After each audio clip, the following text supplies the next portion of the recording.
10 രൂപന്റെ 5 ലൈസാണോ 5 രൂപന്റെ 10 ലൈസിലാണോ ഏറ്റവും കൂടുതൽ ലാഭം നോക്കലാണ് നമ്മുടെ ഇന്നത്തെ പരിപാടി. അതിനുവേണ്ടി 10 രൂപന്റെ 5 ലൈസും 5 രൂപന്റെ 10 ലൈസും നമ്മൾ എടുത്തിട്ടുണ്ട്. ഇനി നമുക്ക് നമ്മുടെ പരിപാടി തുടങ്ങാം. ആദ്യം തന്നെ 2 പ്ലേറ്റ് എടുത്ത് വെച്ചിട്ടുണ്ട്. ശേഷം ലൈസിന്റെ പാക്കറ്റ് മുറിക്കാൻ വേണ്ടി ഒരു കത്രിക എടുത്തിട്ടുണ്ട്. ഉള്ളതിൽ വെച്ച് ഏറ്റവും കൂടുതൽ 5ന്റെ ലൈസ് തരാൻ നമ്മൾ ആദ്യം തന്നെ 5ന്റെ ലൈസാണ് പൊട്ടിച്ചു തുടങ്ങിയിരിക്കുന്നത്. അങ്ങനെ നമ്മുടെ ആദ്യത്തെ ലൈസ് പാക്കറ്റ് നമ്മൾ പൊട്ടിച്ചിട്ടുണ്ട്. അതിൽ പകുതി തിന്നാനും ബാക്കി മൊത്തം എയർ മാത്രമായിരുന്നു.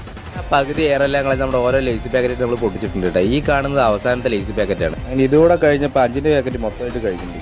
ഇനി നമ്മൾ എടുക്കാൻ പോകുന്നത് 10ന്റെ വലിയ പാക്കറ്റാണ്. അങ്ങനെ നമുക്ക് ഇതും 5 രൂപ ചെയ്ത പോലെ ഓരോന്നായി പൊട്ടിച്ചിടാം. നമ്മൾ ഈ കാണുന്ന പോലെ ലൈസൊക്കെ വാങ്ങണമെങ്കിൽ നമുക്ക് 1 അല്ല 2 ലാഭം. കഴിക്കാൻ കുറവാണെങ്കിൽ അവർ ആവശ്യത്തിൽ കൂടുതൽ എയർ നമുക്ക് ഫ്രീ ആയി തരും. അങ്ങനെ അതിലത്തെ എയറും പകുതി നമ്മൾ കളഞ്ഞിട്ട് അവസാനത്തെ പാക്കറ്റ് നമ്മൾ കൊട്ടിക്കൊണ്ടിരിക്കുന്നുണ്ട് കേട്ടോ.